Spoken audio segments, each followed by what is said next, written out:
Catherine, Chair, Whip, House Democratic Caucus. Nanette, and all the incredible members of the Congressional Hispanic Caucus.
We're going to continue to defend it. Together, we will not give up.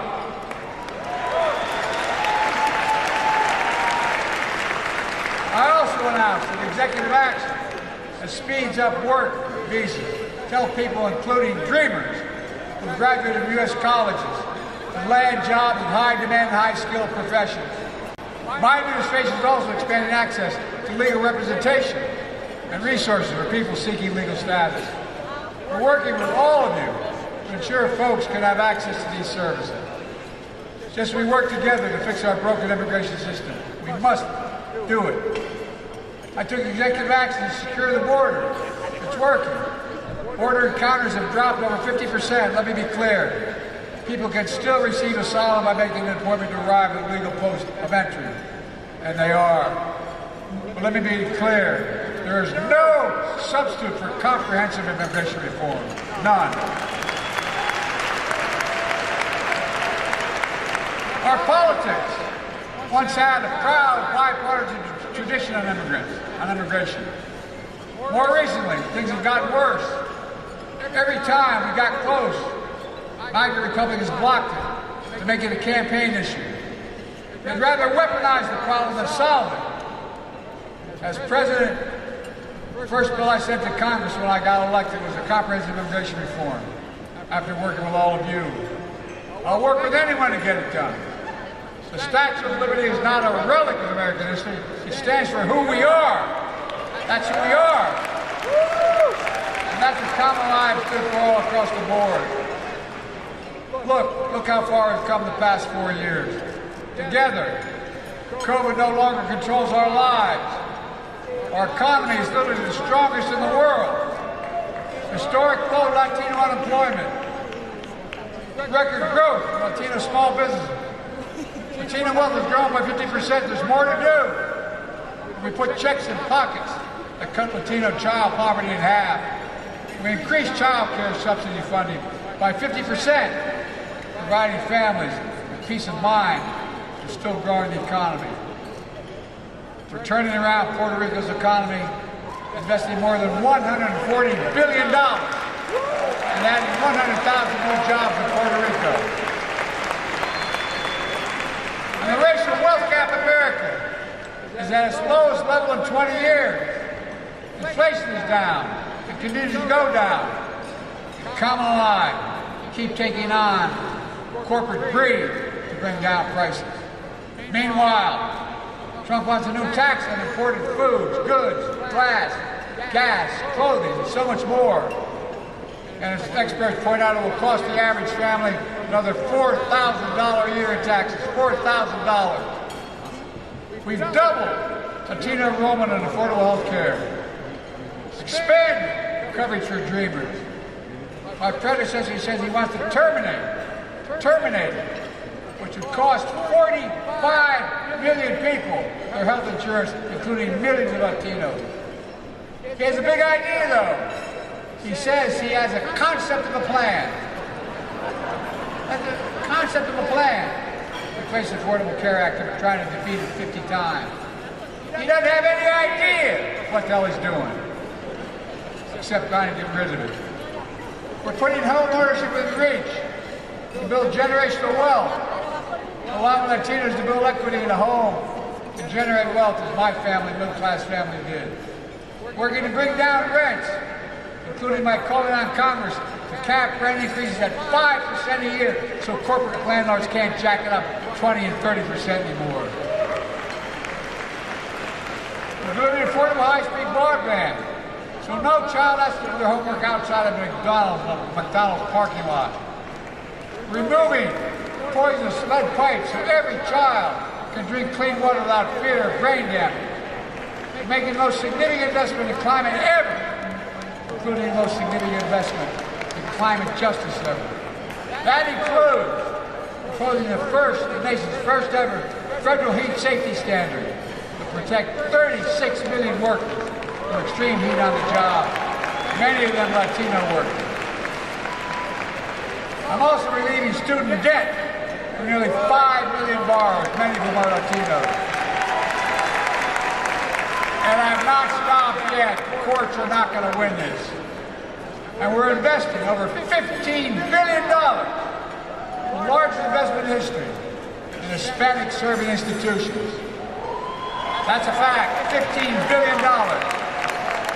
We also announced the first ever White House initiative, the President's Board of Advisors for Hispanic serving institutions to advance equity, excellence, and opportunity. And to support more dreamers going to college, we're proposing an expanded federal TRIO program to provide dreamers with critical college access services like counseling and tutoring. I can go on, but the point is simple. Together, we're making the most significant investment in Latino communities ever, because of you. My administration, along with CHC, has been on a road to communities across the country to share the good news. But there's more we have to get done. We must pass the John Lewis Voting Rights Act and the Freedom to Vote Act. Stop the intimidation of Hispanic voters in Texas and elsewhere. And let's defend your freedom to choose. Restore Roe v. Wade as the law of the land. And pass comprehensive immigration reform. We're not only going to stop extreme MAGA Republicans from cutting Social Security, Medicare, and Medicaid, we're expanding and strengthening. These programs are making the wealthy begin to pay their fair share if we do it the right way. They don't pay anywhere near the percentage what everybody else pays. We capped the cost of insulin procedures at $35 a month instead of an average of $400 a month. And starting in January, we're capping total drug cost procedures at $2,000 a year, even for expensive drugs like cancer costs of $10, $12, and $14 a year. We're going to continue to fight to do that for every single American. By the way, our reforms not only save lives, they're saving the average taxpayer $160 billion because Medicare no longer has to pay exorbitant prices of Big Pharma. There's so much more. All this progress is in stark contrast to Donald Trump's devastating record for the Latino community. His mismanagement of the pandemic devastated the Latino community. Trump is a failed businessman who drove up Latino unemployment and decimated Latino small businesses. His attacks on legal immigration betray what we stand for as a nation. He separated families at the border from the children from their parents. He banned people based on their faith. And now Trump and extreme MAGA officials have an agenda, something they call, as you all know, Project 2025. At the top of that list, what he means is the deportation of over 11 million people. They say they would use local police, the National Guard, and even the United States military to round up and rip away millions of people from their homes, families, and communities. Think about that. Mass detention camps that will tear our country apart and damage our international relations and devastate our economy. As outrageous as it sounds, he wants to take away birthright citizenship. If you're born here, it doesn't mean you're automatically an American citizen. That cannot happen.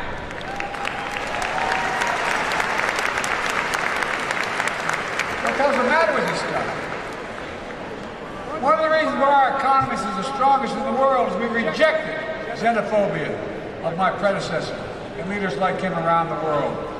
We cannot go down that road. That's where he wants to go.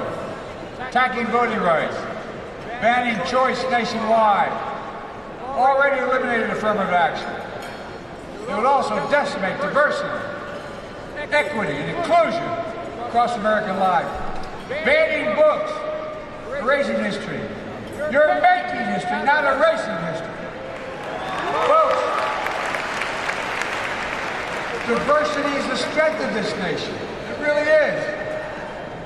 That's why I kept my commitment to the most diverse administration in American history. Tapping the full talents of our nation, including Hispanic Americans at every level of my administration, like our incredible cabinet members who are here tonight, Secretary of Education Secretary Cardona, Small Business Administrator Guzman. Together we make history. let's finally honor the history of building a National Museum for Latino Americans on the Mall. I mean it. As well as American Women's History Museum on the National Mall. Folks, look, let me close with this. Jill and my ancestors were immigrants as well. Years and years ago, Italian, Italy, and Ireland. They came with very little but their family and their faith. And they were criticized because many of them were Catholics and weren't allowed to work. Were decimated. Places like Scranton, Pennsylvania, where I'm from, the coal mines. My family Bible, the same Bible my ancestors brought across the ocean, sits on my table in my Oval Office. And across the room, I placed another powerful symbol for me. And from the very beginning, the bust of Cesar Chavez. He inspired me when I first ran as a 29-year-old kid in Delaware. He was organizing in Delaware. My dad taught me early on about the dignity of work and the dignity of all people. Like the 6 Latino construction workers who died when the bridge collapsed in Baltimore Harbor. I met and prayed with their families. They were literally building a bridge to the American dream. That's the American story, the Latino American story. Cesar Chavez partner in the fight for the dignity of work. Dolores Huertas, who once said, every minute is a chance to change the world. I look at all of you, and I see a nation of dreamers and doers who are literally changing the world. And that's not hyperbole. You're the reason I've never been more optimistic, and I give you my word to that. Just remember who we are, ladies and gentlemen. 25 every 100 high school students and grade school students in America are Latino. 25%. You are the future. You are this. You will make history. I mean that sincerely. Think about it. 25 out of every 100 students in our schools are Latino. We have to remember who we are. We're a nation of immigrants, that's why we're strong. We're the United States of America, and there is nothing beyond our capacity when we decide to do something. We're the only nation in the world that's come out of every crisis stronger than we went in. And the leadership of the Latino community is going to happen again. God bless you all, and may God protect our children. Thank you, thank you, thank you.